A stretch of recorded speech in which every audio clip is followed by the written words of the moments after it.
Okay, so today we'll be starting the second topic of Unit 1 that will be on the moment distribution. Moment distribution क्या होता है, कैसे हम उसको apply करते हैं, उसका क्या यूज होता है, और एक न्यूमेरिकल करके देखेंगे कि मोमेंट को कैसे हम लोगों को रिडिस्ट्रीब्यूट करना है. ठीक है. So I'll just directly go to my presentation screen.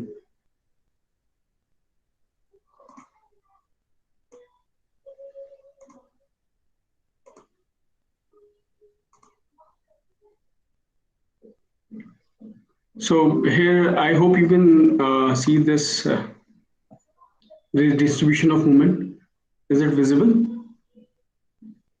Yes, sir. Okay.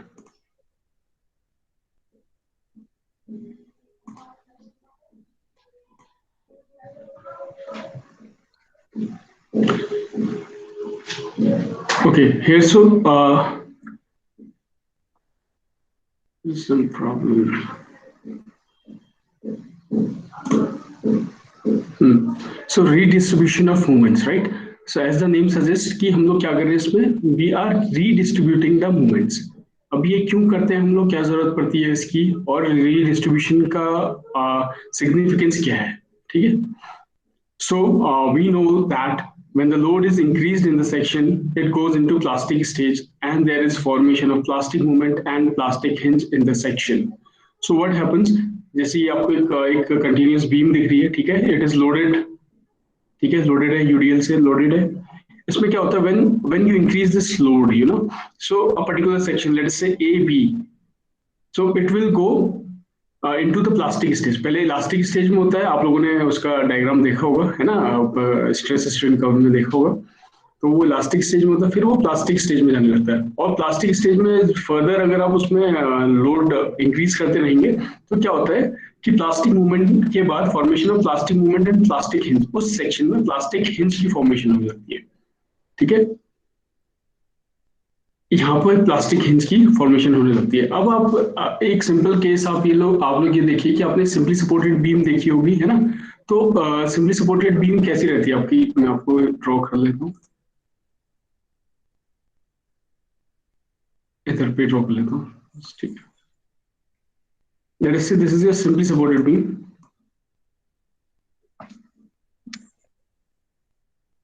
ठीक है, ये सिंपली सपोर्टेड बीम आपकी थी.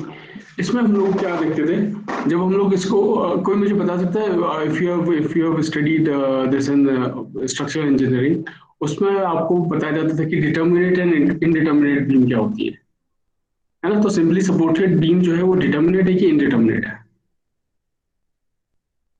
So simply supported beam is a indeterminate beam.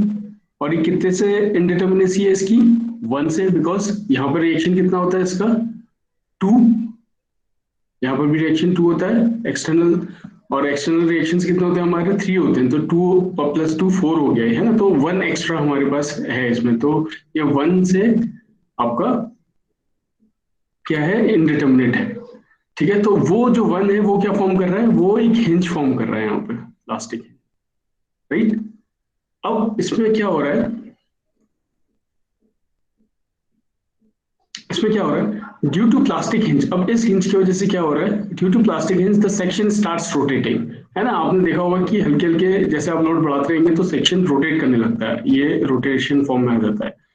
And movements get transfer to other section, और जो इसका मूवमेंट है वो क्या होता है, अलग सेक्शन पे ट्रांसफर होने लगता है. ठीक है, जब तक का वो उसको रेजिस्ट कर पाता है तब तक ठीक है, वरना उसके बाद ये सेक्शन कोलैप्स कर जाता है. ठीक है, तो क्या मतलब है कि जो मूवमेंट, यहाँ का मूवमेंट है जो प्लास्टिक हिंज की वजह से आया है, वो ट्रांसफर कहाँ जाता है, दूसरे सेक्शन में, लेट अस से इन दिस सेक्शन BC. ठीक है, तो ये जब तक इसकी रेजिस्टेंस होगी, मूवमेंट रेजिस्ट करने की पावर होगी, ये रेजिस्ट करेगा, उसके बाद ये सेक्शन फेल हो जाएगा. ये मतलब किस मोड पे चला गया, रोटेटिंग उस पे चला गया, जैसे जैसा फर्दर लोड इंक्रीज कर रहेंगे. ठीक है, so this is called as redistribution of movement. अब इसमें क्या हो गया कि मूवमेंट रीडिस्ट्रीब्यूट हो गया. यहाँ का जो मूवमेंट था वो इस प्लास्टिक हिंज की वजह से क्या हो गया, और रोटेशन मूवमेंट की वजह से क्या हो गया, यहाँ पे इस वाले पे ट्रांसफर हो गया मूवमेंट. ठीक है, तो इस प्रोसेस को बोलते हैं मूवमेंट रीडिस्ट्रीब्यूशन. ठीक है, अब मैं इसको आपको इस डायग्राम से क्लियर बताता हूँ. अब देखिए मूवमेंट रीडिस्ट्रीब्यूशन किस तरीके से हो रहा है. Here you can see this is a simply supported beam. ठीक है, ये जो आपका ये आए हैं ये आपके फिक्स एंड मूवमेंट्स है। ये आप मतलब आपके यहाँ पे मूवमेंट्स है, एंड पे मूवमेंट्स जो है, फिक्स एंड एंड मूवमेंट्स जो है ये आया हुआ है, ठीक है। लेट अस से दिस, ये मैक्सिमम है आपका, this one and this one. So dotted line जो दिखा रहा है आपका ये देखिए, ये वाली जो आपकी डॉटेड लाइन आ रही है ये आपका क्या है, ये मैक्सिमम मूवमेंट दिखा रहा है। इस किसी भी लोडिंग की वजह से जो मूवमेंट आएगा, ये आपने देखा होगा बेंडिंग मूवमेंट डायग्राम इस तरीके से बनता है, ठीक है। So this is your bending movement diagram. ये मैक्सिमम जो मूवमेंट आ रहा है वो है, ठीक है। लेकिन रीडिस्ट्रीब्यूशन का मतलब क्या होता है कि हम मूवमेंट को रीडिस्ट्रीब्यूट कर रहे हैं। तो आप जानते हैं कि कोई भी सिंपली सपोर्टेड बीम होती है, उसमें क्या रहता है, अगेन आई यूज दिस, जो भी सिंपली सपोर्टेड बीम होती है उसमें ये क्या रहता है, आप लोगों ने देखा होगा कि जो मिड स्पैन होता है उसमें आपका पॉजिटिव रहता है, कंप्रेशन में रहता है, और जो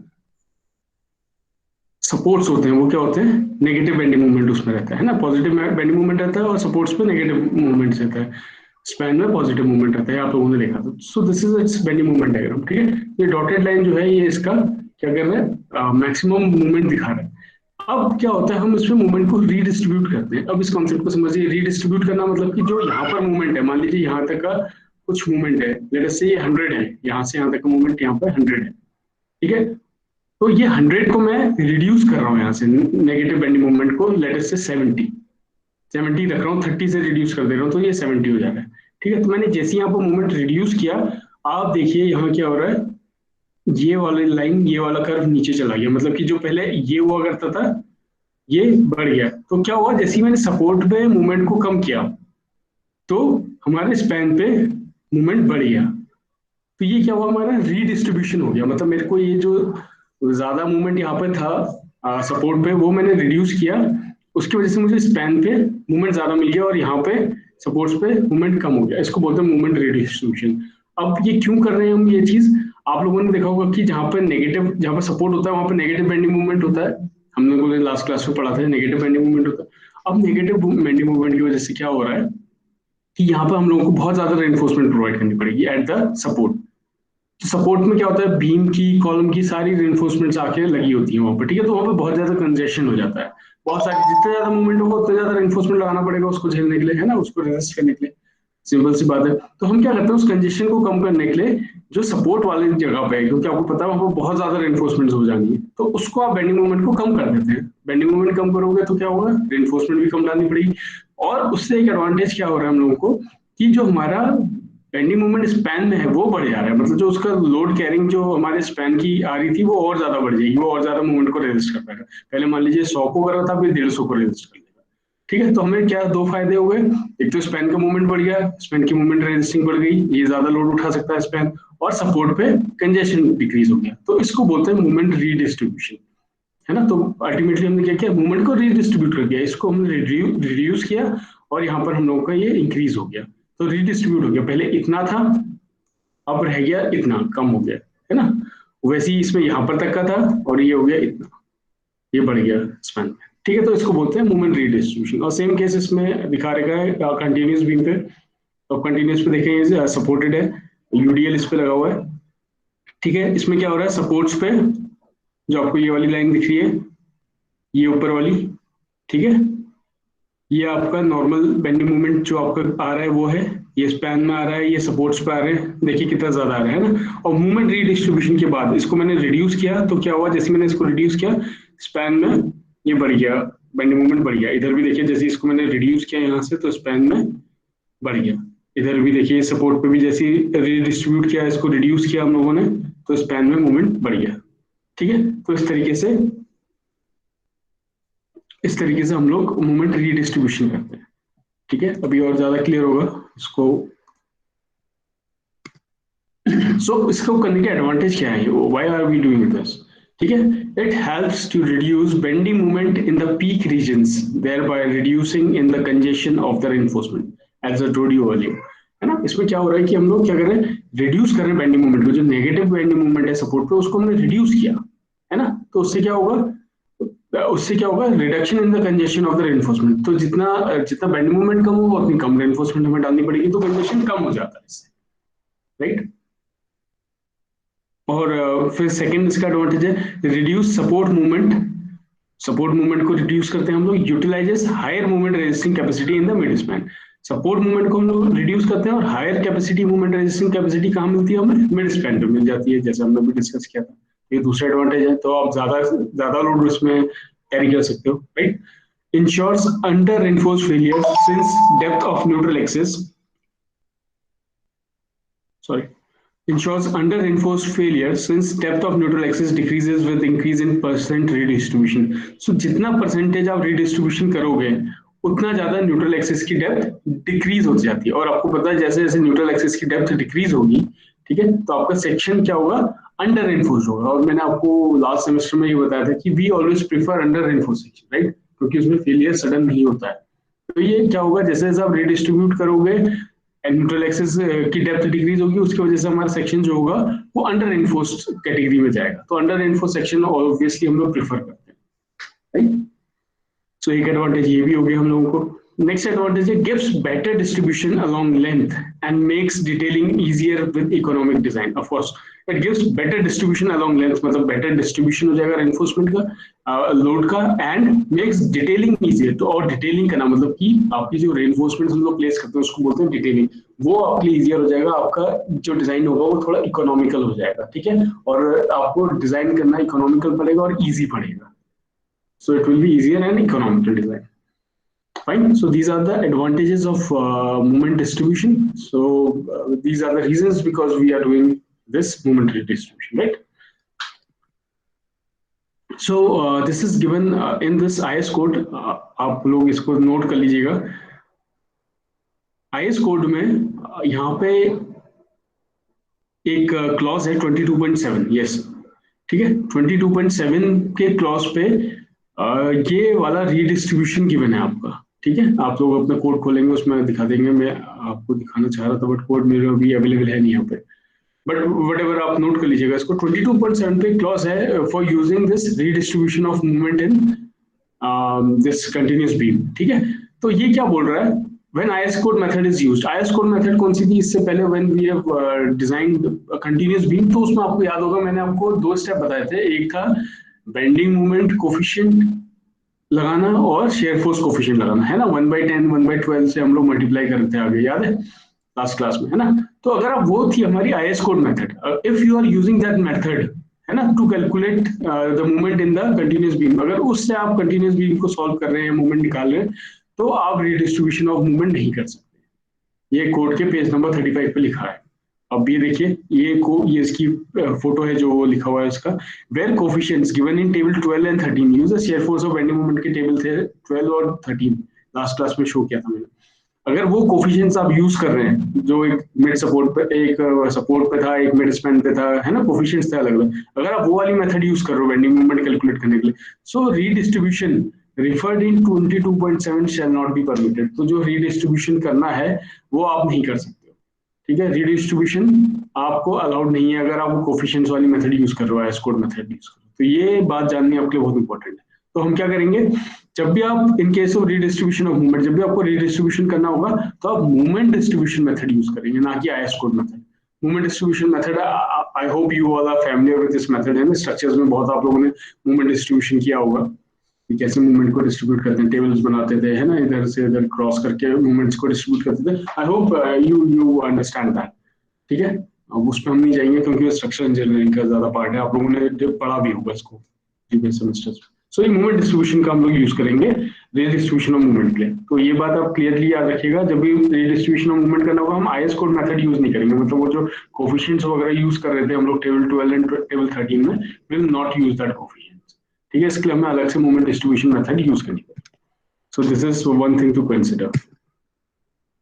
now this is the IS code 456/2000 clause 37.1.1 and it is given in page 68, ठीक है। ये जो है आप इस पेज पे देखेंगे तो इसमें लिखा है redistribution of movement in continuous beams and frames. तो रीडिस्ट्रीब्यूशन का क्लॉज इसमें दिया हुआ है, ठीक है। और एक क्वेश्चन यूट्यूब में मैंने पहले देखा हुआ है जिसमें ये पूछा हुआ है कि मूवमेंट रीडिस्ट्रीब्यूशन के मतलब क्या क्या क्राइटेरियाज होने चाहिए, क्या क्या कंडीशंस होती हैं मूवमेंट रीडिस्ट्रीब्यूशन। तो मुझे कहना नहीं चाहिए बट ठीक है, बट आप लोग क्या कर सकते हैं, directly you can go to this page and you can write all these ABCD जितने भी ये सारे वो हैं, आप सीधे कॉपी करके लिख सकते हैं इसको. So this is the advantage of the code. You can take your code in the examination hall and you can just write down these conditions, है ना. तो एक बार क्वेश्चन आ चुका है, तो मेरे को ये ध्यान में है कि redistribution movements can be carried out satisfying the following condition. What are the conditions for redistribution of movement? अगर ये क्वेश्चन आ गया conditions क्या क्या है redistribution of movements की, so you directly go to this page number 68 of this IS 456 and you can just write down these points. ठीक है, तो ये मैंने देखा था शायद 5 मार्क्स पे क्वेश्चन आया था. You can, if you know this page number, if you know this conditions, you can directly go to this page and you can write down, or you can give the solution from this code itself, right? So ये आप कर सकते हैं, but हम लोग को for our understanding, I'll just go through it. तो क्या क्या कंडीशंस होनी चाहिए for the distribution of movement may be carried out satisfying the following conditions. So these all this A, B, C and D conditions should be satisfied, right? So the equilibrium between the internal forces and the external load is maintained. Of course, equilibrium आप जब भी bending movement diagram वगैरह बनाते हो तो internal forces और जो external load होता है उसको आप लोग क्या करते हो, उसमें इक्विलिब्रियम बनाने की कोशिश करते हो. इक्विलिब्रियम मतलब कि सिग्मा F है ना, जो हम लोग फोर्स लेते थे, जितने भी हमारे फोर्सेस होते थे एक्सटर्नल फोर्सेस, ठीक है, इस तरीके से हम लोग करते थे. तो उसमें इक्विलिब्रियम होना जरूरी है. ऑफ कोर्स जैसे हम लोग स्ट्रक्चर इंजीनियरिंग में करते हैं वही चीज है, इंटरनल फोर्सेस और एक्सटर्नल लोड्स के बीच में इक्विलिब्रियम होना चाहिए. मतलब रिएक्शंस और जो हमारी जो रिएक्शन डेवलप हो रही है और जो हमारे फोर्स ये लोड है वो इक्विलिब्रियम में होनी चाहिए. ठीक है, फिर इसमें एक चीज लिखी है कि ultimate moment of resistance provided at any section of a member is not less than 70% of the moment that section obtained from elastic maximum movement diagram covering all appropriate combinations of load. ठीक है, इसका मतलब ये है कि जो ultimate movement है किसी भी सेक्शन में, जो अल्टीमेट मूवमेंट है वो कभी भी 70% ऑफ द मूवमेंट से कम नहीं होना चाहिए. It should not be less than 70% of the movement at that section obtained from elastic maximum movement. जो elastic maximum movement की वजह से जो आ रहा है उससे 70% लेस नहीं होना चाहिए. इसका क्या मतलब है कि इसका मतलब आपको क्लियरली इस पॉइंट से समझ में आ सकता है. देखिए इस पॉइंट को देखते हैं, आपको और क्लियर हो जाएगा. The elastic movement at any section in member due to particular combinations of load shall not be reduced by more than 30%. So basically इसका कहने का मतलब है कि कोई भी आपको कॉम्बिनेशन ऑफ लोड किसी भी तरीके का हो, आपको जो रीडिस्ट्रीब्यूशन करना है, मैं जैसे मैं आपको बता रहा था हम लोग रीडिस्ट्रीब्यूशन करें मूवमेंट का, तो वो आप 30% से ज्यादा नहीं कर सकते. सिंपल, आप सिंपल भाषा में इसको समझिए कि आप 30% से ज्यादा रीडिस्ट्रीब्यूट नहीं कर सकते. मतलब अगर आपका 100 किलो न्यूटन मीटर का मूवमेंट है, सो आप 70 तक का ही उसको कर सकते हो. ठीक है, मतलब कि 30 उसको आप नहीं कर सकते, 30% से ज्यादा नहीं कर सकते रीडिस्ट्रीब्यूट. ठीक है, ये इस पे बताया गया 30%. तो ऑफ कोर्स इसका कहने का मतलब ये था it should not be less then 70%. मतलब कि जो उसका movement carrying ultimate movement resistance है वो 70% तो खुद उस बीम की ही होनी चाहिए जो उसकी ओरिजिनल है. ठीक है, इलास्टिक मूवमेंट की वजह से. तो ये पॉइंट आप लोग ध्यान में रखेंगे कि 30% से ज्यादा आप मूवमेंट डिस्ट्रीब्यूट नहीं कर सकते. तो सिंपल है, अगर 100 किलो न्यूटन मीटर का आपका बेंडिंग मूवमेंट है तो आप उसको 70 किलो न्यूटन मीटर तक का ही रिड्यूस कर सकते हो. ठीक है, मतलब उसका 30% 70, राइट. तो उससे ज्यादा नहीं कर सकते आप. 70% उसको मेंबर को खुद से वो करना, रेजिस्ट करना है. तो ये एक इंपॉर्टेंट क्लॉज है. ठीक है, और ऐसे सेक्शंस जहां पे movement capacity after redistribution is less than the, जहां पर मूवमेंट कैरिंग कैपेसिटी रीडिस्ट्रीब्यूशन के बाद कम हो जाए इलास्टिक मूवमेंट से, the following relationship shall be satisfied. तो आपको ये रिलेशनशिप सेटिस्फाई करनी पड़ेगी. ठीक है, तो of course the movement carrying capacity after redistribution कम हो जाती है, जैसे मैंने बताया सपोर्ट पे कम हो जाती है ना. तो आपको ये कंडीशन चेक करनी पड़ेगी. जो आपका इनिशियल था वो 100 था किलो न्यूटन और रिड्यूस करने का तो 70 हो गया है ना. तो ये रिड्यूस हो गया, तो आपको ये कंडीशन एक बार चेक करनी पड़ेगी. XU upon D plus delta M upon 100, मतलब ये परसेंटेज में किया हुआ है, should be less than equal to 0.6. So you can see XU depth of the neutral axis, D आपको पता है इफेक्टिव डेप्थ है, डेल्टा M जो है delta M upon 100 basically it is in percent reduction movement, कितना reduction percentage हुआ. तो maximum reduction कितना अलाउड है कभी भी पूछा जाएगा आपको. तो मैक्सिमम रिडक्शन मूवमेंट का अलाउड है ओनली 30%, उससे ज्यादा आप नहीं डिस्ट्रीब्यूट कर सकते. ठीक है, अब इसी पे बेस्ड एक क्वेश्चन आया था, इस पे थोड़ा ध्यान दीजिएगा. एक क्वेश्चन आया था, उसमें लिखा था कि movement redistribution at the maximum reduction लिखा था. मैक्सिमम रिडक्शन तो आपको कोड से पता होना चाहिए कि तो मैक्सिमम रिडक्शन इज ओनली 30%. ठीक है, तो आपको वहां पर 30% रिडक्शन का क्लॉज लगाना है। समझ में आ गया? अगर वो क्वेश्चन में दे देता है कि it is reduce by 10%, 20%, so it is good, you can use that. But अगर उसने लिख दिया कि मैक्सिमम रिडक्शन, तो आप 30% रिड्यूस करो। ठीक है, मैक्सिमम 30 से ज्यादा आप रिड्यूस नहीं कर सकते। So these are the clause and the conditions, so these are the conditions given in clause 37.1.1. so you can just note down these pages. आपको कंडीशंस पूछी गई है डिस्ट्रीब्यूशन ऑफ मूवमेंट की, तो आप ये लिख सकते हो। ठीक है, और ये इंपॉर्टेंट है, ये आपको चेक करना पड़ता है either it is being satisfied or not। ठीक है, ये न्यूमेरिकल में हम लोग देखेंगे कैसे सेटिस्फाई हो रहा है कि नहीं हो रहा है, ये चेक करने के लिए। So here is one numerical that is, मैंने आपको एक सिंपल, पहले एक सिंपल न्यूमेरिकल में आपको करवा रहा हूँ इस पे फिक्स्ड बीम पे। ठीक है, इस पे आपके कंटिन्यूस बीम पे भी हो सकता है, that depends upon different type of loadings. ठीक है, वो नेक्स्ट टाइम में मैं उसको कवर करूंगा उस टॉपिक को। फिलहाल अभी आपके लिए इजी रखने के लिए कि कैसे मूवमेंट रीडिस्ट्रीब्यूट होता है, I am solving this this fixed beam. Right, तो ये एक आपको बीम दिख रही है, ठीक है, जो कि फिक्स्ड है दोनों साइड से। राइट, अब देखिए इसमें क्या क्या गिवन है। Draw a movement diagram of the fixed beam shown in figure subjected to characteristic live load of 28 kilonewton meter. So live load is given 28 kilonewton meter. The cross section of beam is 250 by 600 mm. So cross section is also given and allow 20% redistribution of movement. तो इसने बोला कि कितना redistribution हो रहा है, 20% redistribution के बाद आपको movement को डिजाइन करना है। तो मैंने बताया था अगर वो लिखता है अलाउ मैक्सिमम रीडिस्ट्रीब्यूशन, तो आप कितना लेते हैं, 30%। 30% से ज्यादा रीडिस्ट्रीब्यूट नहीं कर सकते। But in this question it has clearly shown that you are allowed only 20% of redistribution. ठीक है, तो ये क्वेश्चन है, आपको क्या करना है, डिजाइन बेंडिंग मूवमेंट को डिजाइन करना है इसका। So this type of question is already come in your exam also, मतलब यूट्यूब एग्जाम में ये क्वेश्चन आया है जिसमें कि आपको बीम को बेसिकली आपको क्या करना है, आपको बेंडिंग उसका डिजाइन मूवमेंट, ये मूवमेंट डायग्राम बनाना है। ठीक है, after your redistribution of movements. अब देखिए आपको कॉन्सेप्ट तो क्लियर हो गया ना कि हमारा रीडिस्ट्रीब्यूशन का क्या पर्पस है। हम लोग क्या कर रहे हैं, जो नेगेटिव बेंडिंग मूवमेंट है उसको रिड्यूस कर रहे हैं सपोर्ट से, और जो हमारा स्पैन में जो मूवमेंट है उसको, पॉजिटिव बेंडिंग मूवमेंट को हम लोग इंक्रीज कर रहे हैं बेसिकली। सो यही करके देखेंगे हम लोग, 20% से रिड्यूस करके देखेंगे सपोर्ट पर। ठीक है, सो स्टार्ट कैसे करेंगे इस क्वेश्चन को, फर्स्ट जो हमारे लोड्स हैं उसको एस्टिमेट करेंगे। सो सिंपल लोड्स आपको गिवन है, live load is 28 kilometre metre, ये ऑलरेडी गिवन है आपको क्वेश्चन में। ठीक है, डेड लोड कैसे निकाल सकते हो, dead load you can find from this section, cross section. तो कितना हो गया, 25 यूनिट वेट इनटू 0.25, मतलब width into this depth 0.6 meters per hour. So this is coming 3.75 kilometer per meter, right? So maximum load कितना हो जाएगा, 28 plus 3.75, और ultimate जो load होगा हमारा वो कितना होगा, 1.5 into this. So this is coming 47.63 kilonewton meter, right? और मिनिमम लोड क्या होगा, मिनिमम लोड विल बी है डेड लोड। तो डेड लोड हमारा 3.75 किलोमीटर पर मीटर। तो ये लोड कॉम्बिनेशंस के लिए है।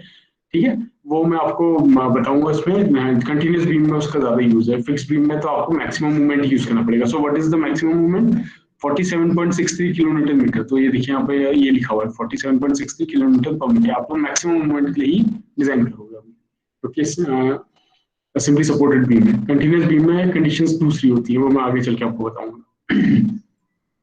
So this is your first step. आपने लोड्स निकाल लिए, कितना लोड लग रहा है इस बीम पे, अब 47.63 किलोमीटर पर मीटर का यूडीएल लग रहा है इसमें, 8 मीटर का इसका स्पैन। राइट, तो ये आपके सामने क्वेश्चन था, आपने लोड निकाल लिया, कितना लोड लग रहा है, ये फिक्स्ड है इधर से। ठीक है, so second step will be here.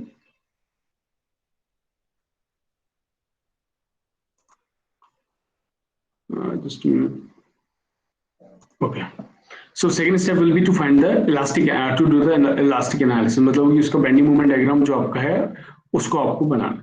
ठीक है, तो first you can find the fixed and movements. Fixed and movements ये भी आप लोगों ने स्ट्रक्चर्स में निकाला होगा, है ना। तो फिक्स्ड एंड मूवमेंट कैसे निकालते हैं, जो फिक्स्ड एंड्स है उसका मूवमेंट क्या होता है, यहाँ पे जो मूवमेंट जनरेट होता है एंड्स पे वो होता है आपका M movement in A B and movement in B A. It will be same, मतलब एक पॉजिटिव होगा, एक नेगेटिव होगा, एक क्लॉकवाइज डायरेक्शन में होगा, एक एंटी क्लॉकवाइज, राइट। तो ऐसे ये एंटी क्लॉकवाइज होगा, ये वाला ऊपर को क्लॉकवाइज डायरेक्शन होगा। ठीक है, Basically, I have just one important call. Just give me 1 minute.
Class, am I audible? Yes, sir. Sorry for disturbance. एक important call आ गया था. Sorry. So where were we? We were finding the fixed end moments. तो ये structures में आपने पढ़ा है कितना होता है fixed end moment? WL square by 2. So you can directly put W is 47.63. Length is your 8 meters.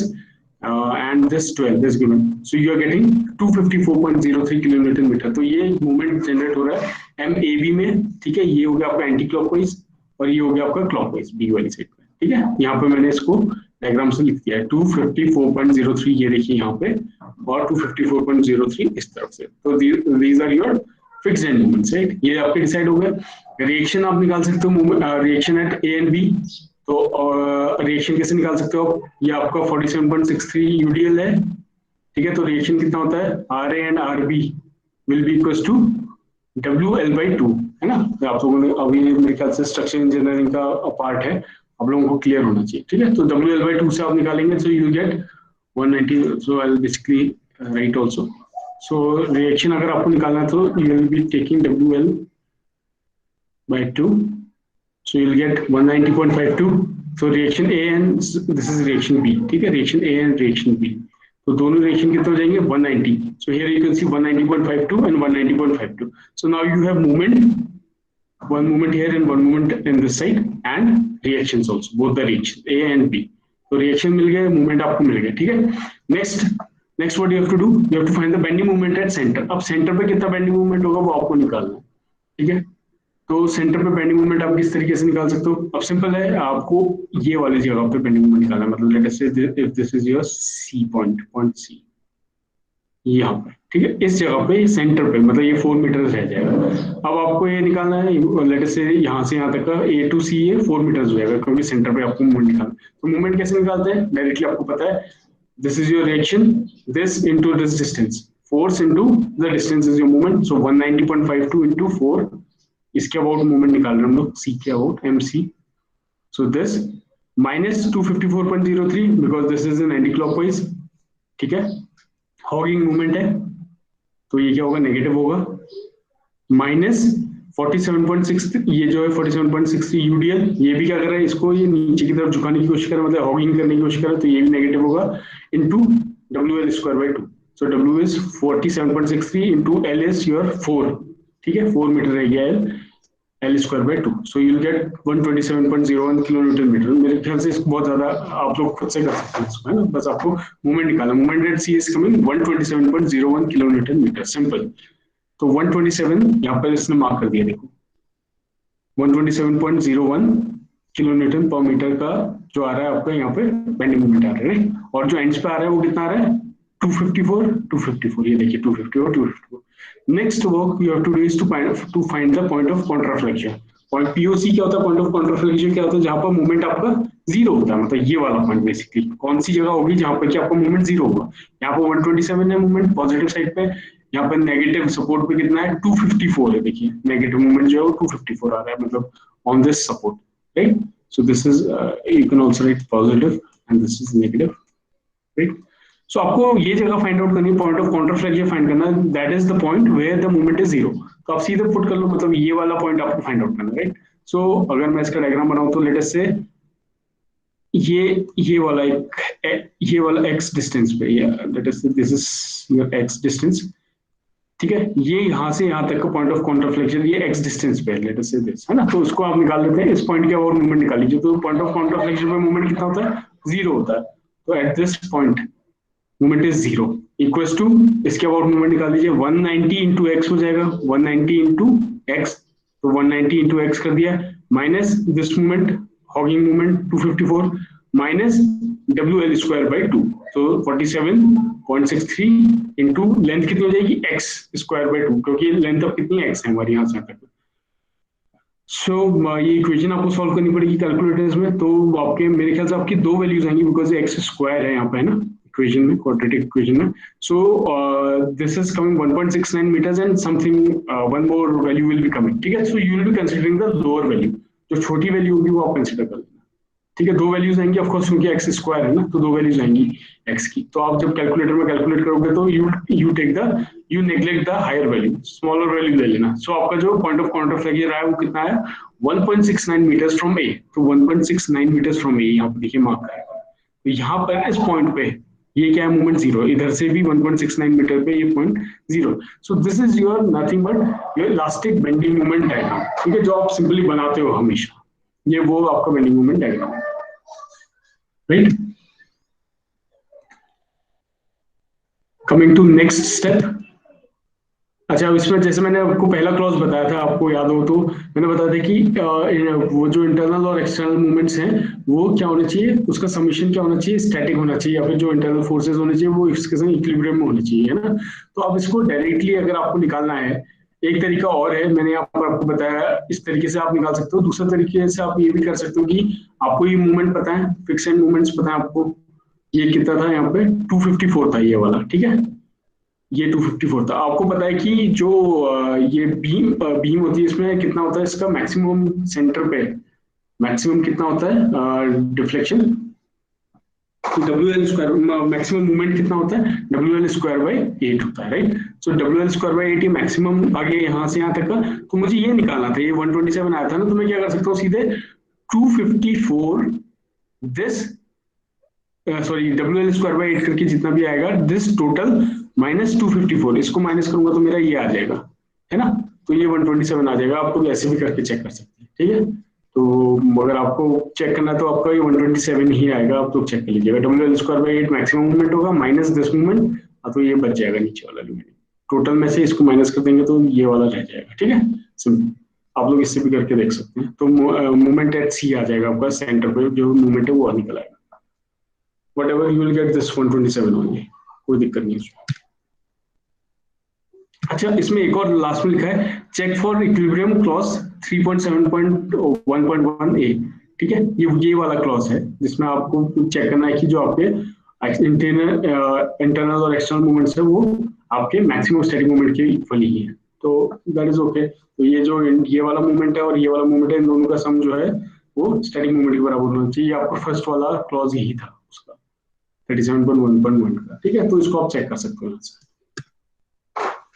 Now next step is to do the redistribution of movement. अब हम लोगों को क्वेश्चन में दिया था कि आपको मूवमेंट कितने से रीडिस्ट्रीब्यूट करना है, मैक्सिमम नेगेटिव मूवमेंट बाई 20%, ठीक है, तो 20% से आपको क्या कर देना है, इसको मूवमेंट को रीडिस्ट्रीब्यूट कर देना। सो एम टी डी मतलब ये रीडिस्ट्रीब्यूटेड के लिए डी लिखा हुआ है, ठीक है, जो डिजाइन वाला है, जो रीडिस्ट्रीब्यूटेड मूवमेंट है वो ए बी और बी ए में सेम होगा, of course anti clockwise clockwise direction positive negative रहेगी, है ना। अब वो कितना हो जाएगा, हमारा 254 था फिक्स्ड एंड मूवमेंट, तो वही रहेगा 254, लेकिन हमने उस मूवमेंट को कितने से रिड्यूस कर दिया है, 20% से। सो 20% से रिड्यूस करने का मतलब क्या है कि सिर्फ 80% रहेगा, है ना। So basically it is 100 minus 20 is 80, so 80% is 0.8, right. तो 80% बचेगा, तो कितना हो गया, ये घट के कितना हो गया, 203। You can clearly see here, ये 254 था, अब इसका 20% हमने रिड्यूस कर दिया है, so it is coming 203.22।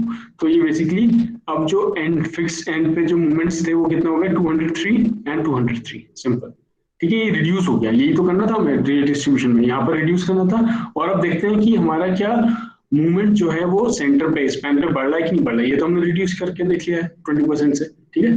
Now reaction at A and reaction at B, इसके हिसाब से इसके अकॉर्डिंगली आप तुम निकालो reaction at A and reaction at B, ये तो सेम रहेगा 190.52 किलो न्यूटन, WL/2 से आप निकालेंगे, सिंपल है। Now again same step, bending moment at centre, अब सेंटर पे बेंडिंग मोमेंट क्या हो जाएगा, let us say this is your centre C point, C पे इसके अबाउट मूवमेंट निकाल लो, तो 190 into this distance is 4, 190 into 4 minus hogging movement 203 minus WL² by 2, so this is giving 177.82। अब देखिए सेंटर पे मूवमेंट कितना हो गया, 177.82, और इससे पहले कितना था, इससे पहले वाली स्लाइड पे आप देखिएगा इट वाज 127, है ना। तो ये कितना था फिक्स एंड पे 254, यहाँ हो गया है 203, ये रिड्यूस हो गया 20% से, और जो मूवमेंट सेंटर पे था ये 127 है, वो बढ़ के आ गया कितना 177। तो यही तो हुआ मूवमेंट रिडिस्ट्रीब्यूशन, यही तो मैं आपको बता रहा था कि आपने सपोर्ट मूवमेंट्स को, नेगेटिव बेंड मूवमेंट्स को रिड्यूस किया और स्पैन पे जो मूवमेंट है वो बढ़ गया, ठीक है। So redistributed bending movement will be like this, है ना, इस तरीके से आप बेंडिंग मूवमेंट डायग्राम इसका बना सकते हो, redistributed after redistribution of movement भी लिख सकते हो इसमें आप, after 20% redistribution of movement the bending moment diagram is this, ठीक है। तो एग्जाम में आपको बेंडिंग मोमेंट डायग्राम जरूर बनाना। Now next is to find the point of counterflexion, वो पॉइंट कौन सा होगा जहां पे मूवमेंट जीरो होगा, so movement here you will take zero, ठीक है। मान लीजिए एक्स डिस्टेंस है, लेट अस से इस एक्स डिस्टेंस, सॉरी ये डिस्टेंस एक्स है, एक्स डिस्टेंस पे आपको निकालना है, let us this is your X X section, point of counterflexion निकालना, अगेन सेम स्टेप है 190 into this distance minus hogging movement 203 minus WL²/2, तो L यहाँ पर x हो जाएगा, लेंथ हमें पता नहीं है अभी x, सो अगेन यहाँ पर दो वैल्यूज आएंगी 1.27 and one more value, so you will be neglecting the higher value, ठीक है। तो आप ध्यान में रखिए you have to neglect the higher value and you will have to take the smaller value, तो 1.27 मीटर फ्रॉम A, तो नया पॉइंट ऑफ काउंटरफ्लेक्शन क्या मिल गया हमें 127, पहले वाले में कितना था काउंटरफ्लेक्शन का पॉइंट, पहले वाले में 169 था, तो ये और रिड्यूस हो गया, मतलब इस तरफ से और इस डायरेक्शन में आ गया, कितना हो गया 1.27 मीटर, ठीक है। चेक फॉर इक्विलिब्रियम, फिर से इक्विलिब्रियम के आप चेक कर लें, वही कंडीशंस आप लोग लगा के देख सकते हैं, एक्सटर्नल और इंटरनल मूवमेंट स्टैटिक मूवमेंट की इक्वल होना चाहिए, ठीक है, समेशन उन दोनों का, first you can check that. तो ये सेम स्टेप्स हैं, बस इसमें हमने 20% मूवमेंट को रीडिस्ट्रीब्यूट कर दिया, और जैसा हम चाह रहे थे वैसा भी हुआ है, एंड पे मूवमेंट डिक्रीज हो गया और सेंटर पे मतलब स्पैन पे मूवमेंट बढ़ गया, ठीक है। अब इंपॉर्टेंट चीज आती है कि how to make a elastic, sorry, तो how to make a envelope, मतलब कि अब इन दोनों को आप कंबाइन कैसे करोगे, मतलब जब आप इसको मूवमेंट को डिस्ट्रीब्यूटेड मूवमेंट को आप डिजाइन करने चाहोगे तो how will the bending movement diagram will look like, ठीक है। तो वो आप कैसे ऑब्टेन कर सकते हो, so the envelope is obtain through super imposing movement diagrams, तो इसको सुपर इम्पोज कर देना, मतलब जो पहला डायग्राम है उसके ऊपर दूसरा डायग्राम रख देना, तो पहला वाला मूवमेंट कौन सा था बिफोर रिडिस्ट्रीब्यूशन और दूसरा डायग्राम था आफ्टर रिडिस्ट्रीब्यूशन, तो ठीक है, इसमें वो लिखा हुआ है plot elastic bending movement diagram, जो पहले इलास्टिक मूवमेंट डायग्राम था आपको वो आप पहले बनाइएगा, जो पहला वाला डायग्राम था लेट अस से वो ये था, ये जो डॉटेड लाइन दिख रही है ये था आपका 260 समथिंग जो था, ये ऊपर जो जा रहा है, ठीक है। And then draw superimpose redistributed bending movement, फिर ये वाला बनाइए आप जो नीचे रिड्यूस हो गया, तो रिड्यूस हुआ वो कितना है, वो जो फुल लाइन है वो वाला है, ठीक है। डॉटेड लाइन तो आपको पहला वाला है और रीडिस्ट्रीब्यूशन के बाद ये वाला है, तो ये रिड्यूस हो गया था कितना 203 हो गया था, 260 से 203 हो गया था, तो ये रिड्यूस हो गया और ये मूवमेंट बीच में बढ़ गया था, ये 177 हो गया था, राइट, ऐसे ही जा रहा है। अब इसको क्या करना है, follow redistributed bending movement joining corresponding point of contraflexion. अब उस पॉइंट ऑफ कॉन्ट्राफ्लेक्शन को आपको ज्वाइन करना है। तो आपको पता है कि पहले वाले का पॉइंट ऑफ कॉन्ट्राफ्लेक्शन कितना था, 1.69 मीटर था, यहाँ पर आ रहा था, और दूसरे वाले का आफ्टर रिडिस्ट्रीब्यूशन 1.27 था। सो आपको एनवेलप बनाने के लिए क्या करना है, सिंपल आप क्या कीजिएगा, जो आपका रीडिस्ट्रीब्यूटेड मूवमेंट था जो 203 आ गया था, है ना, उसको आप बनाइए इस पॉइंट ऑफ कॉन्ट्राफ्लेक्शन तक का, जो पहले वाले का पॉइंट ऑफ कॉन्ट्राफ्लेक्शन था before the distribution of movement, 1.69 तक का। ये देखिए 203 को इसमें बनाया 1.69 तक का। So if I draw this, so यहाँ तक की जो डिस्टेंस है वो ये, सॉरी, ये जो यहाँ तक की डिस्टेंस है यहाँ से यहाँ तक का, वो कितनी है, 1.69, यहाँ से यहाँ तक, ठीक है। और जो दूसरा आपका शुरू होगा वो यहाँ से, जो स्पैन के लिए जो शुरू होगा वो कहाँ से शुरू होगा, जो सेकंड वाले का आफ्टर रीडिस्ट्रीब्यूशन का कॉन्ट्राफ्लेक्शन पॉइंट था 1.27, दिस पॉइंट, यहाँ तक का, यहाँ से यहाँ तक 1.27, ठीक है। यहाँ से स्टार्ट होके ये बड़ा कितना 177 पहुंचा और यहाँ तक का है। So this is your envelope of bending moment diagram. तो इस तरीके से आपका मूवमेंट रीडिस्ट्रीब्यूट हो गया, आपका जो सपोर्ट था वहां पर कितना आ गया, 203 हो गया है, जो कि पहले ज्यादा था, 260 समथिंग था, और जो ये स्पैन पे जो बेंडिंग मोमेंट कैपेसिटी थी उसके रजिस्ट करने की वो कितनी थी, 127 थी, अब ये बढ़ के हो गई 177.8, ठीक है। So this is how you do bending this redistribution of movement. तो सिंपली ये मैंने आपको एक सिंपल सपोर्टेड बीम पे बताया है ना। आगे क्लास में मैं आपको कंटिन्यूअस बीम पे कैसे करना है उसके लिए कुछ लोड कंडीशंस गिवन है, वो भी मैं आपको बताऊंगा, ठीक है। दो लोड कंडीशंस मैं आप लोगों को बता देता हूँ वो क्या कंडीशंस है, बट डिजाइन में आपको नेक्स्ट क्लास में करके दिखाऊंगा, ठीक है। तो एक दूसरी स्लाइड पे है शायद, वो मैं आपको शो करता हूँ।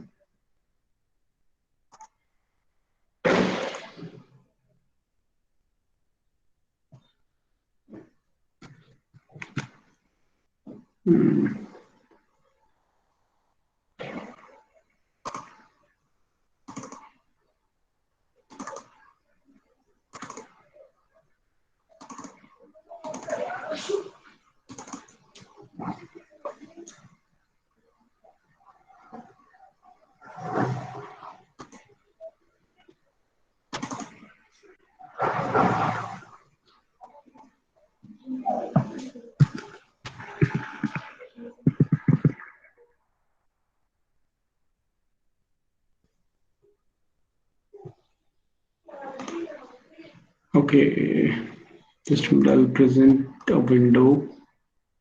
So here it is. ठीक है, जो आपका दिख रहा है, स्क्रीन दिख रही है, विजिबल है?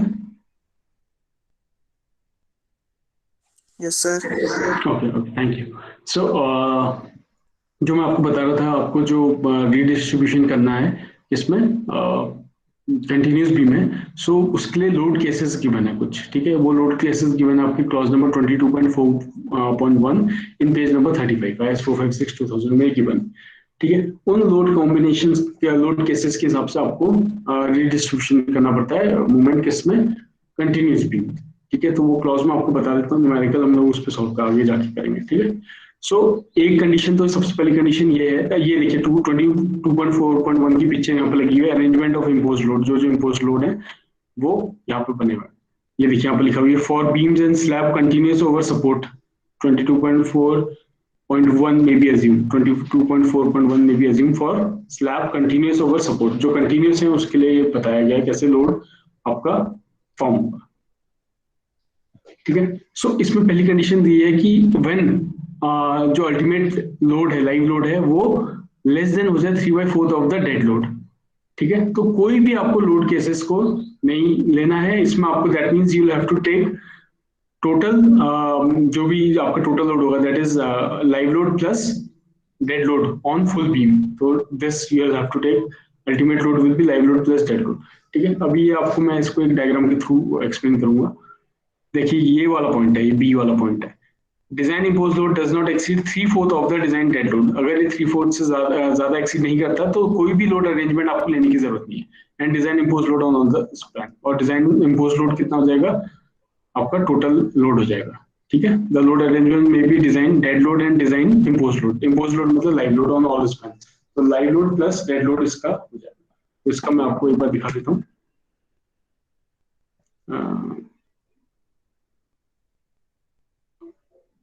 ओके, ठीक है, ये वाला अरेंजमेंट था। When design live load does not exceed 3/4 of the design dead load, तो ये जो लाइव लोड है 3/4 से कम रहेगा डेड लोड के। लोड अरेंजमेंट किस तरीके का होगा, your maximum load arrangement will be 1.5 times into dead load plus live load. तो ये पूरी की पूरी कंटिन्यूस बीम दिख रही है आपको ABCDE, ठीक है, सपोर्ट्स हैं इसके। तो ये पूरे की पूरी बीम में आपका लोड क्या होगा, मैक्सिमम लोडिंग होगी। मैक्सिमम मतलब कि 1.5 into dead load into live load, maximum loading on all the spans. तो ये वाला थर्ड वाली कंडीशन है, ठीक है। ये कंडीशन पहले मैंने आपको बता दी, ठीक है। और बाकी जो कंडीशन है इसके अलावा अगर ये केस नहीं होता है, अगर ये WUL ग्रेटर देन दिस निकल जाता है डेड लोड से 3/4 टाइम ज्यादा, तो आपको फिर ये लोड कॉम्बिनेशन लगाने पड़ेंगे। कंसिडरेशन में be limited to combinations of dead load on all span with full design impose load on two adjacent span. आप दो चीज ध्यान में रखिएगा, ऑन टू एडजेसेंट स्पैन लिखा हुआ है इसमें, design dead load on all span with full design impose load on alternate span. एक एडजेसेंट स्पैन लिखा है, एक अल्टरनेट स्पैन लिखा है, ठीक है। So I will come back, ये वाला देखिए 20 लोड अरेंजमेंट क्लॉज 22.4.1 जो हमने बताया था, point number 1, minimum load on all span with full design live loads on 2 adjacent span. Adjacent मतलब अगल बगल वाले स्पैन, ठीक है। ये वाला जो BC और CD है इसमें, ठीक है। For obtaining maximum hugging movement, maximum hugging movement को फाइंड आउट करने के लिए आपको क्या करना पड़ेगा, ये लोड अरेंजमेंट लगाने पड़ेंगे। तो क्या है, maximum support movement at C, तो मैक्सिमम मूवमेंट कितना आएगा C पे, ये आपको एडजेसेंट वाले पे आपको मैक्सिमम लोड लेना पड़ेगा। तो मैक्सिमम लोड कितना होगा, dead load plus live load into 1.5, ठीक है। ये आपका एडजेसेंट वाले इस पे आ जाएगा, एडजेसेंट वाले सब स्पैन पे आ जाएगा। और जो एंड स्पैन हैं, जो इधर वाले हैं और इधर वाले हैं, वो कितना रहेगा, वो मिनिमम रहेगा। मिनिमम कितना होता है, मैंने बताया था डेड लोड होता है। तो मैक्सिमम लोड होता है dead load plus live load into 1.5, और जो मिनिमम लोड होता है वो होता है डेड लोड जो होता है। तो इस वाले में रहेगा डेड लोड, इस वाले में भी रहेगा डेड लोड, और जो सेंटर के जो एडजेसेंट हैं इनमें रहेगा dead load plus live load का 1.5, ठीक है। तो ये क्लॉज कभी कभी पूछ लेते हैं, इसलिए मैं आप लोगों को भी बता रहा हूँ। तो सेकंड वाला ये वाला था एडजेसेंट, और दूसरा वाला था अल्टरनेट, ठीक है। तो maximum load on all spans with full design live load on alternate span. Alternate span मतलब एक ये स्पैन है और एक ये स्पैन है, देखिए ये बीच वाले को आपने छोड़ दिया। अल्टरनेट मतलब एक के बाद एक, ठीक है। ये वाला है, फिर इसके बाद छोड़ के इसके अगला वाला। To get maximum span movement, अगर आपको मैक्सिमम स्पैन मूवमेंट चाहिए कहाँ पर, at the support at the span BC इस पे, और DE अगर यहाँ पर आपको मैक्सिमम क्या चाहिए, मैक्सिमम लोड चाहिए, आप मैक्सिमम मूवमेंट चाहिए, तो आप क्या करोगे, यहाँ पे मैक्सिमम लोड लगाओगे, that is 1.5 times DL into live load. इसमें भी 1.5 times into dead load into live load. और जो दो बाकी जो बीम है उसमें डेड लोड और डेड लोड मिनिमम लोड लगा दोगे आप, ठीक है। तो इस तरीके से आपको कॉम्बिनेशन करना पड़ता है कि इसमें for designing redistribution movement in continuous, ठीक है। तो कंटिन्यूस के लिए आपको ये चीज फॉलो करनी पड़ेगी, ये वाले लोड पैटर्न्स को आपको ध्यान में रख के चलना पड़ेगा। और तीसरा वाला मैं ऑलरेडी आपको बता चुका हूँ, ये जब live load 3/4 of the dead load से कम हो जाएगा, तो क्या होगा, पूरे के पूरे स्पैन में maximum load that is 1.5 into dead load into live load will be transmitted. तो इसको आपको maximum loading on all span, सारे लोड पर अगर मैक्सिमम लोड चाहिए तो आपको इस तरीके से करना पड़ेगा। बट इसकी कंडीशन है कि live load 3/4 of the dead load से कम होना चाहिए, राइट। तो ये सारे क्लॉजेस पे गिवन है, आप लोग ये भी देख लीजिए 22.4.1 पे फॉर कंटिन्यूअस वाले के लिए, ठीक है।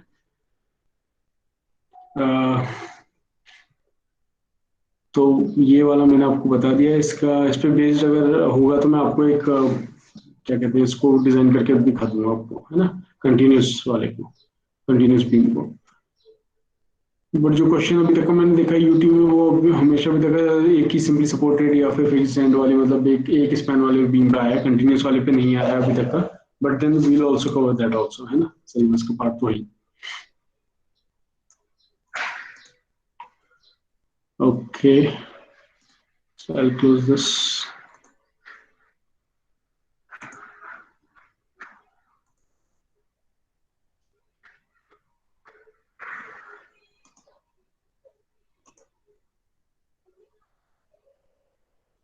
सो आई होप आप लोगों को थोड़ा बहुत अंडरस्टैंडिंग हो गई होगी कि मोमेंट डिस्ट्रीब्यूशन क्यों कर रहे हैं, क्या चीज़ होती है, कैसे उसको न्यूमेरिकल में अप्लाई करना है ना। तो थोड़े और क्वेश्चंस आप प्रैक्टिस कीजिएगा इस पे बेस्ड मोमेंट डिस्ट्रीब्यूशन। इनफैक्ट मेरे पास शायद एक क्वेश्चन होगा, है ना, उसको मैं आपको, आप एक काम कीजिए, let me just open that question.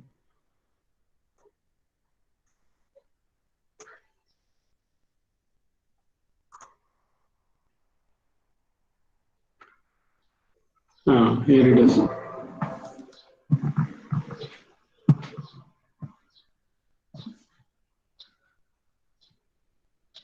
ठीक है, तो आप लोग क्या, ये दिख रहा है आपको, क्वेश्चन दिख रहा है यहाँ पे?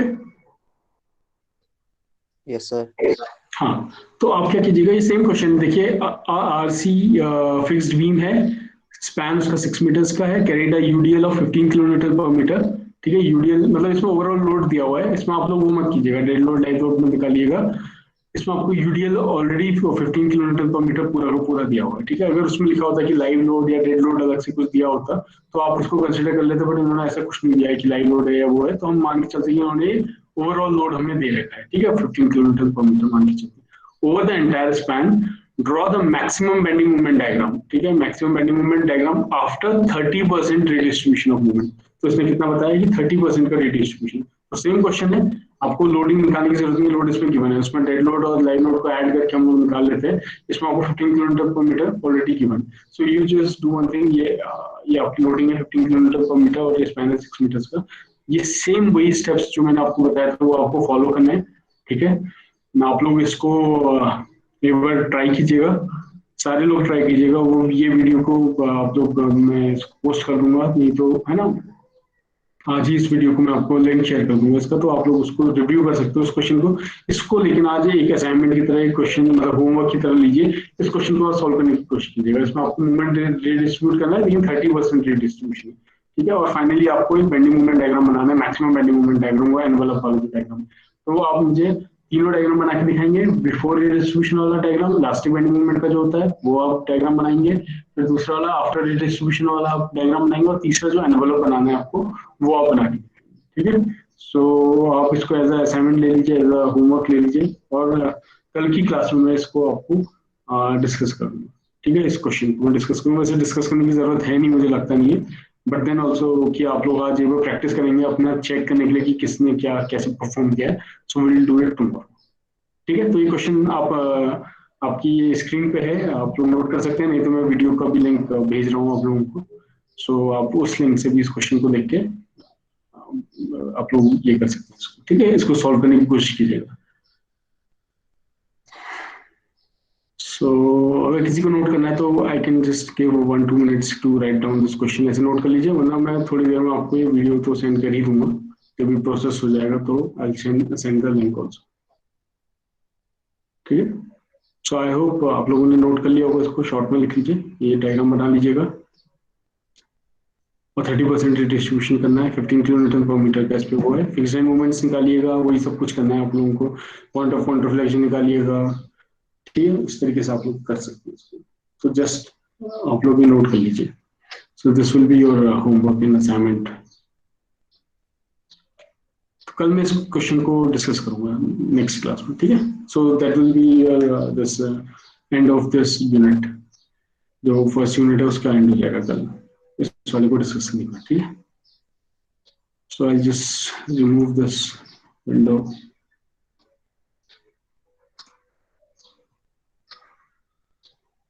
ठीक है, सो आई होप आप लोगों को आइडिया लग गया कि कैसे मोमेंट डिस्ट्रीब्यूशन करना है। ठीक है, एंड न्यूमेरिकल्स की प्रैक्टिस कीजिएगा, कंटिन्यूस बीम वाला भी मैं आपको बताऊंगा। सो आज के लिए इतना रखते हैं, किसी को कुछ पूछना है, कोई डाउट है, कोई पूछना चाहता है तो अभी पूछ सकते हैं, बिकॉज थोड़ा टाइम है अभी हमारे पास। नहीं तो आप लोग इस वीडियो को रिव्यू करने के बाद जो डाउट्स आते हैं वो मुझे व्हाट्सएप पे भी पूछ सकते हैं। ठीक है, या नेक्स्ट क्लास में पूछ सकते हैं। सो आई होप आप लोगों ने अपनी अटेंडेंस पुट ऑन कर दी होगी चैट बॉक्स में। Okay, so this is all for today.